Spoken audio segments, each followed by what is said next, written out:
സ്വാഗതം. ഫാസ്റ്റ് ന്യൂസിലേക്ക് ആദ്യം മറ്റൊരു വാർത്തയിലേക്കാണ്. ലഹരി കച്ചവടത്തിൽ 2 പോലീസുകാർക്ക് സസ്പെൻഷൻ. തിരുവനന്തപുരം റൂറൽ കൺട്രോൾ റൂമിലെ CPOമാരായ അഭിജിത്ത്, രാഹുൽ എന്നിവർക്കെതിരെയാണ് നടപടി. നർക്കോട്ടിക് ഡിവൈഎസ്പിയുടെ റിപ്പോർട്ടിന്റെ അടിസ്ഥാനത്തിലാണ് നടപടി. സസ്പെൻഷൻ ഉത്തരവിന്റെ പകർപ്പ് മീഡിയ വണ്ണിന് ലഭിച്ചു.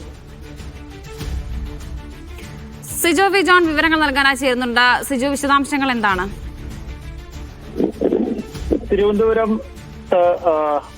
ലഹരി കടത്തുമായി ബന്ധപ്പെട്ട് നർക്കോട്ടിക് സെല്ലിന്റെ നേതൃത്വത്തിൽ വലിയ രീതിയിലുള്ള പരിശോധന നടത്തിയിരുന്നു. ഈ പരിശോധനയിലാണ് ഈ 2 പോലീസ് ഉദ്യോഗസ്ഥർക്ക് ഇവർക്ക് 2 പേർക്കും ഈ ലഹരി കടത്തിൽ പങ്കുണ്ട് എന്നുള്ളത് സംബന്ധിച്ച വിവരങ്ങൾ ലഭിക്കുന്നത്. ഇവർ 2 പേരും റൂറൽ കൺട്രോൾ റൂമിലെ ഓഫീസർമാരാണ്. അഭിജിത്ത്, അതോടൊപ്പം തന്നെ രാഹുൽ. ഇവർ 2 പേരും ലഹരി കച്ചവടം നടത്തുന്നവരും അതോടൊപ്പം തന്നെ ഈ ലഹരി കച്ചവടത്തിന്റെ ഭാഗമായി നിന്ന് മറ്റു ആളുകൾ ഇടപെട്ട് ഇത്തരത്തിൽ ലഹരി ഉപയോഗിക്കുന്നവരായും കണ്ടെത്തുകയും ചെയ്തിട്ടുണ്ട്.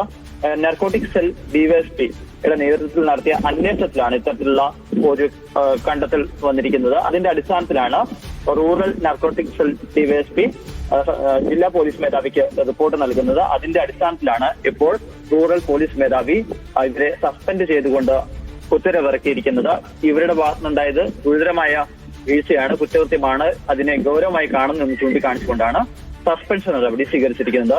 ഈ ലഹരിക്കെതിരെ നടപടിയെടുക്കേണ്ട അല്ലെങ്കിൽ പോരാട്ടം നടത്തേണ്ട ഒരു സേനയാണ്, ഒരു ഉദ്യോഗസ്ഥരാണ് പോലീസിലുള്ള ആളുകൾ. അപ്പോൾ അതെല്ലാം മറന്നുകൊണ്ടാണ് ഉദ്യോഗസ്ഥരുടെ ഭാഗത്തു നിന്ന് ലഹരി കച്ചവടം നടത്തുന്നതിന് വേണ്ടിയിട്ട് സഹായം ചെയ്തു കൊടുക്കുകയും ലഹരി കച്ചവടത്തിൽ ഏർപ്പെടുകയും ചെയ്തിട്ടുണ്ടായത്. ശരി സിജോ. സിജോ വി ജോണാണ് വാർത്തയുടെ വിവരങ്ങൾ നൽകിയത്. ഫാസ്റ്റ് ന്യൂസിലേക്ക്.